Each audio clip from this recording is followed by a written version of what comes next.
90% yangi kripto savdogarlar pul topishning o'rniga pul yo'qotishadi. Bu fakt. Ularning pul yo'qotishlarining sababi kriptovalyutalarning narxlari tushib ketishi ham emas yoki ularni shunchaki ahmoq ham deb bo'lmaydi. Yangi savdogarlar qayta-qayta pul yo'qotishadi, chunki ular har bir savdoda bitta xatoni qayta-qayta qaytalashadi. Agarda siz ham kripto bozorda yangi bo'lsangiz, ular qilgan xatoni takrorlamasligingizga bu video yordam berishi mumkin. Sizlar bilan birga OP23 TV kanali.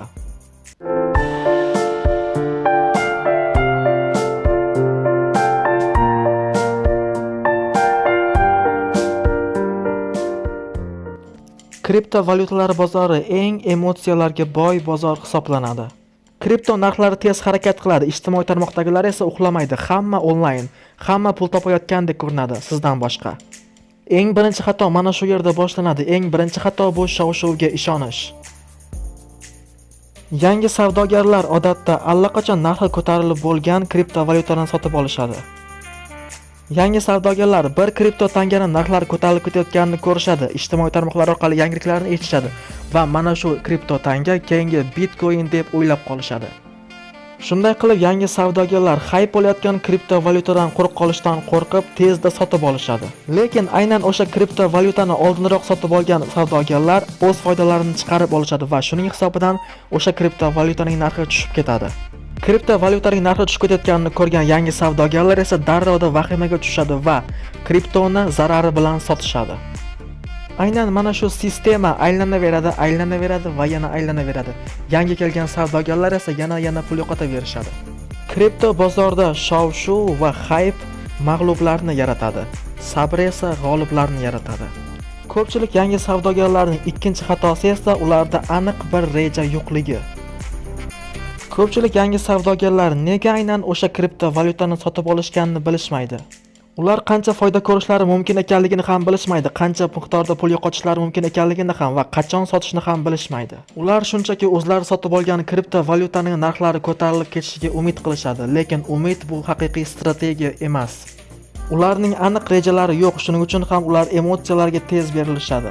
Ularning qo'rquvi ularga hoziroq o'sha kriptovalyutani sot deydi, ularning ochko'zligi esa hoziroq sotib ol deydi. His-tuyg'ularga, emotsiyalarga berilish esa kripto bozorda qimmatga tushadi. Yangi savdogarlar qiladigan 3-xato bu risk management. Yangi savdogarlar qiladigan xato bu ular shunchaki savdo qilishadi, riskni boshqarishni bilishmaydi. Ular hamma pullarini bitta kriptoga tikishadi, ular o'zlari yo'qotishga tayyor bo'lmagan summaga savdo qilishadi. Undan tashqari ular stop loss ishlatishmaydi, bozor esa tabiiyki ularga qarshi yurish qiladi. Professional savdogarlar eng birinchi o'rinda o'zlarida bor pullarni saqlab qolishga harakat qilishadi. Chunki professional savdogarlar yaxshi bilishadi, agar ular barcha pullarni yo'qotishsa, tiklanishlari qiyin bo'lishini. Kripto bozorida doimiy foyda qilishdan ko'ra doimiy savdoda bo'lish muhim hisoblanadi. Yangi savdogarlar qiladigan 4-xato bu ko'p savdo qilish. Yangi savdogarlar o'ylashadiki, qancha ko'p savdo qilishsa, shuncha ko'p foyda olishadi. Yo'q, unday emas. Ular kun bo'yi kripto bozorga qarab o'tirishadi. Har bir shamchalar, har bir narxlar yangi imkoniyatlardek ko'rinadi. Kripto bozorda ko'p savdo qilish degani ko'p komissiyalar, ko'p stress va ko'p xatoliklar qilishlar degani. Ba'zi vaqtlarda kripto bozoridagi eng aqlli qaror bu hech narsa qilmaslik bo'ladi. Yangi savdogarlar qiladigan 5-xato shuki, bu sabrsizlik. Yangi savdogarlar tezda pul topishni xohlashadi, lekin oxir-oqibatda tezda pul yo'qotishadi. Yangi savdogarlar tezda pul topishni, tezda ular sotib olgan kripto osmonga chiqib ketishini va tezda boyib ketishni xohlashadi. Lekin kripto bozori sabrsizlarni mukofotlamaydi. Kripto bozori doim kuta oladigan, o'z xatolaridan o'rganadigan va intizomli savdogarlarni mukofotlaydi.